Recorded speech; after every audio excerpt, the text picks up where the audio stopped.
But the first paper that was accepted for publication was a negative result. That cyclophosphamide doesn't work. I did my PhD on NK cell interferon cystimerol cancer.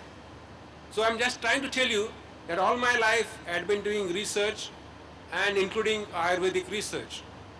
We came across many things. We just found out that if you give Pravala Basma or Pravala Panchamrat in combination with a chemotherapy agent, the WBC count doesn't go down. Simple observation. So what we did? Nothing. Took 10 patients with Pravala Basma, 10 patients without Pravala Basma, same drug given, same regime given, found out at what end what are the WBC levels, and then we were able to prove. So my point is, research always starts from this question, why? You need to process. We have several, projects where we invite undergraduate research projects, and there are brilliant ideas, but then those ideas are not processed. So university is trying to encourage undergraduate research, because those are the ones who are fresh, those are the ones who have big ideas. What you are planning is, we'll invite undergraduate research projects all over Maharashtra from all Ayurvedic colleges. We'll have one 7-day session where we will teach you research methodology pertaining to your project. We'll make it perfect, and at the end, top 50 projects will be allotted 25,000 rupees as a research grant.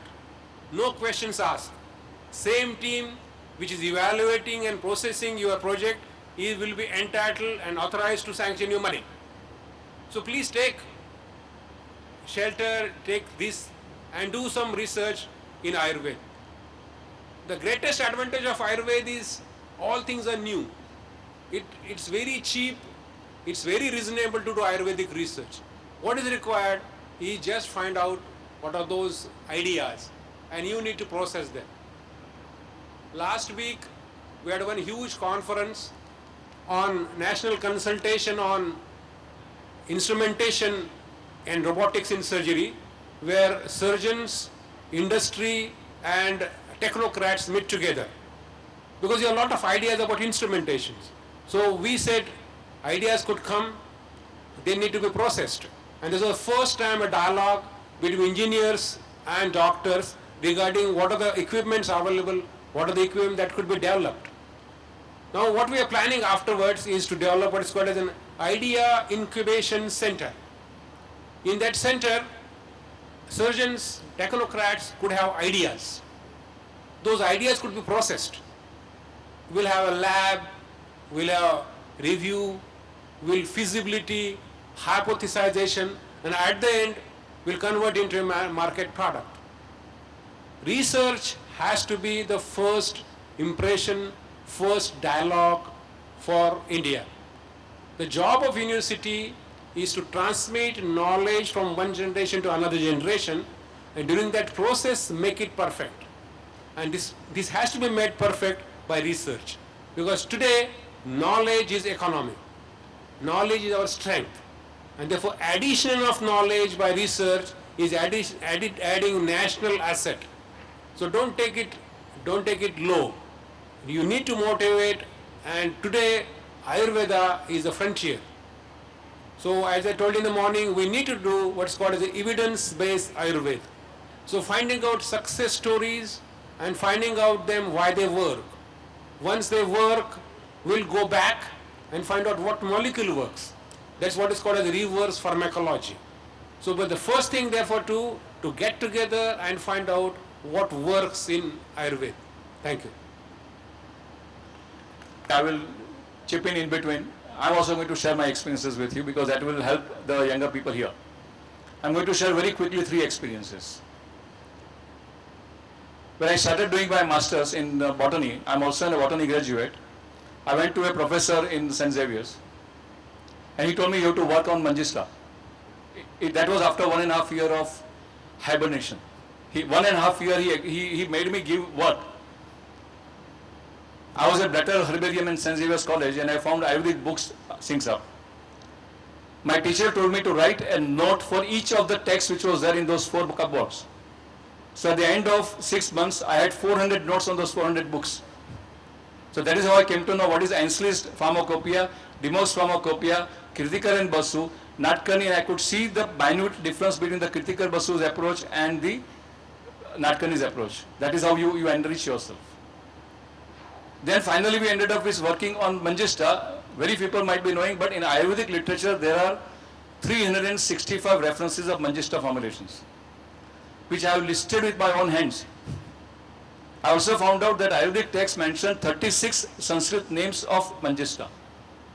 At that time, one paper had been published in Indian Journal of ICMR Journal, rejecting all the Ayurvedic names of medicinal plants. They said that I even heard one of the Ayurvedic experts telling कि आयुर्वेद के लोग कभी-कभी भांग P के बैठते थे और नाम दे देते थे. As a young man, I felt very challenged. So what I did is that I studied all these 36 names. I examined their Vyutpattis and Vyakhya. I collected the data on Manjishta, this Rubia cordifolia and Rubia tinctorum from all over the world. At that time, whatever was available, there was no internet. I had to go to Hafkin library, I had to go to KEM library, I had to go to JJ library, and I had to go to 2 other libraries. And from that I found out that several names of Manjishta were indicated because it had a pharmacological or a texture or a taxonomical property. For example, when you say Yojanavalli, Yojanavalli is one of the names of Manjishta. When you go to Rubia cordifolia, you know that the Rubia plant, Manjishta, can creep from here till the end of this room. It can go for yojans. It average crosses about 10 to 12 feet. It is available at 10 to 12 feet underground. When you say Raktangi, the Rubia cordifolia and Rubia tinctorum studies were done by Russian scientists in before 1980. And they had proved that when the ducks were fed with this particular plant, their bones had become red. And that is how the name Raktangi was indicated. So I realized that the Sanskrit names had the meaning behind it. Then I studied the taxonomy part of it. Then I studied the microscopy part of it. Then at that time, chromatography was new. So in Podar Hospital, we established Dr. Nam Joshi's laboratory, re-established the laboratory, and I started doing the TLC with my own hands. And then finally it came to anti-inflammatory studies. Though I had never done experimental studies in my life, we established a laboratory in Podar, and we did carrageenan-induced anti-inflammatory study on the rats. And finally I did clinical study of Manjishta in eczema at Podar OPD. It took 6.5 years. But what I came to know is not only that I did work on Manjishta, but I came to know how to do research on an Ayurvedic medicinal plant. That is the beauty of it. Just now I mentioned about the Rumayog study with Dr. Kohli, and we did. That was the first study. Why I did it? It was an open label study for the first time in an Ayurvedic setup. The next step we did was Kakatiya University. We compared the same product with an allopathic drug. We compared it with Brufen at that time. Third study was done at another allopathic hospital. Fourth study was done at another hospital in Pune. Finally, the same product was studied at the first department of rheumatology in this country, at Madras Medical College, under Dr. N. Chandrasekhan, with Auranofin, an allopathic gold compound as a controlled drug. And that is how the whole journey of Rumayog started from 1981, and it ended in 1989. That perseverance you have to have when you want to do some unique work. And when we did the first study on Rumayog with multicentric study kind of thing, Zandu was the first to establish that the gold plasma is being absorbed by the system. And we collected the samples from Madras, brought it to Zandu laboratory, and examined it with atomic absorption spectrophotometer. Now this is what we call as research, as he said, passion. And how did I jump into arthritis? Many of people knew about it, Tanuja knows about it. How many people of us know that there is an arthritis book of McCarthy which has 118 different types of arthritis? At the same time, the Ayurvedic literature offers 97 different kinds of joint disorders. So it was a challenge for us to put the two things parallel, identify what to do about it, how to do about it, and finally come to rheumatoid arthritis. When I studied for rheumatoid arthritis, all my conservative and orthodox teachers were laughing at me. He said, Amvat cannot be treated as a single drug. I said, I accept. But because I want to do research, I have to have some sort of a target. So what your target will be? My target will be pain. My target will be limitations of movement. My target will be swelling. And my target will be deformity. can I target some ingredients based on these requirements? This study we did with the help of Richard Hindustan, that is now PNG. We did a computerized database of these plants for the first time in the history of Ayurveda. And we found out that there were 187 ingredients which were used for anti-arthritic studies or anti-arthritic products. From that we zeroed down to 35 plants, from there we zeroed out to 15 plants, from there we zeroed down to 11 plants. And finally a product was prepared and we did study both at Bhatti Hospital and at Mittal Ayurvedic Hospital. This is research. And that product was found to be very, very effective. It was the outcome of that first product, Dr. Singh, that I started talking about biodynamics and biokinetics. When we come across 9,000 formulations, 20% of this had Triphala and Trikatu in it. So my question, as you said, why Triphala is appearing everywhere and why the Trikatu is appearing everywhere? And then you study Trikatu and you find Deepan and Pachan. Then you realize that Trikatu has a role in the biodynamics of the product, and then you realize that Triphala has a role in the biokinetics of the product. And that is how you realize where possibly Haritaki is working, where possibly Amalki is working, where possibly Ginger is working, where possibly Piper longum is working. And from that, Dr. Handa picked up that point, and then he studied antitubercular drug of rifampicin with piperine, and then they said there is an enhanced activity of piperine. Now, rifampicin. Now, this is a process of research. I made it appropriate. I mean, I thought that I will share this experience with you because so many young people are sitting here. Don't think of research as some package which is going to be taught to you. Research is a method of inquiry. As you very rightly said, it's a matter of asking yourself questions, why this is happening, what is happening, how to go about it, what to do about it. And that is how you enrich yourselves in research. With these words, now I ask Dr. Kohli to make his presentation on the Ayurveda research.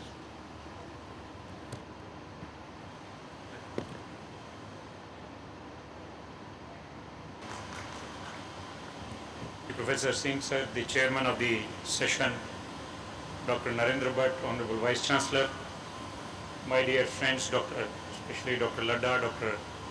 Sanjay, Dr. Narayana, Dr. Rajesh Sharma. So you have to walk a distance, you have to do that research for a purpose. If that purpose is met, then we call it as an impact. Now, what does research do? How does it impact us? Now, these are some of the thoughts that randomly came to my mind when I was thinking about this topic yesterday evening. That it gives you confidence on what you practice. I mean, every research, if the research is good, it communicates how good you are. If the research is bad, not yielding any results, I'm not talking of the result is negative. But if the result is, even if the result is negative, it can be a good research. But the issue is, if the research will make you more disciplined, it will have an impact on you, it will give confidence to others. Say Arogyavardhini is being talked of here. Now when you go out of this hall, you will have a confidence that Arogyavardhini is being very well researched, and I go with a conviction that this Arogyavardhini is definitely going to work when I give it in Kushta Rog, when I give it in maybe psoriasis, eczemas, or maybe liver disorders for which it is indicated. It revalidates and reinforces your faith and conviction in ancient texts. We all know, for all of us, texts are like Aptopadesh. Texts are like Guru Vakya.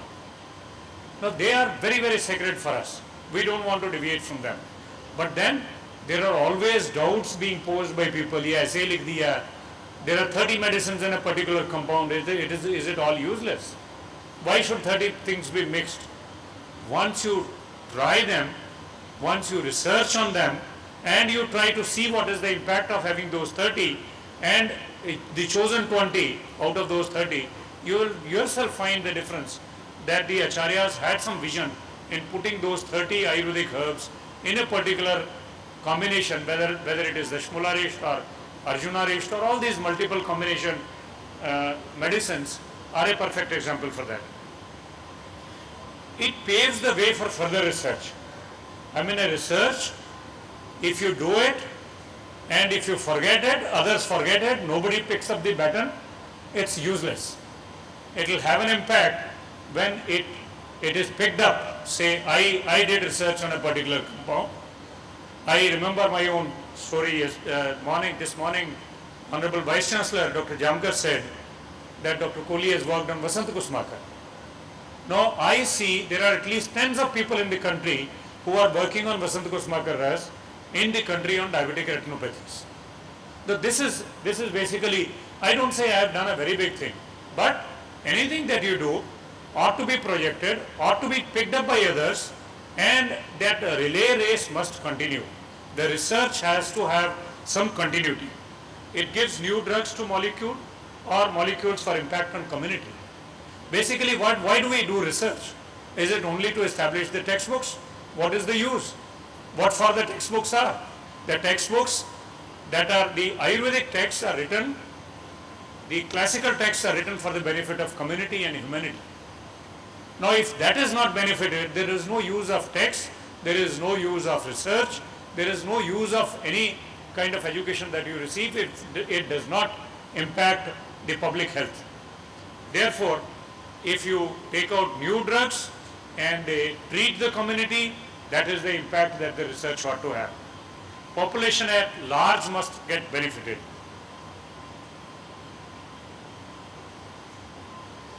Which research will have an impact? The research that strengthens Ayurvedic principles will have an impact, because it will be a long-term goal that will be achieved. The principles will be re-established, our confidence gets revalidated, our confidence grows, and then those principles are carried. This morning, Professor Ramar Singh also said that it's very important that when you are treating the patient, you should have principles in mind. You have to re-establish. Maybe you have to have conviction about your principles, and may not be only some kind of a drug treatment alone. Therefore, anything that strengthens Ayurvedic principles will have an impact. Anything that strengthens Ayurvedic practice, where the Ayurvedic practitioners get some confidence in doing more practice, or they get conviction that yes, this kind of practice, if adopted, will be more beneficial to the patient.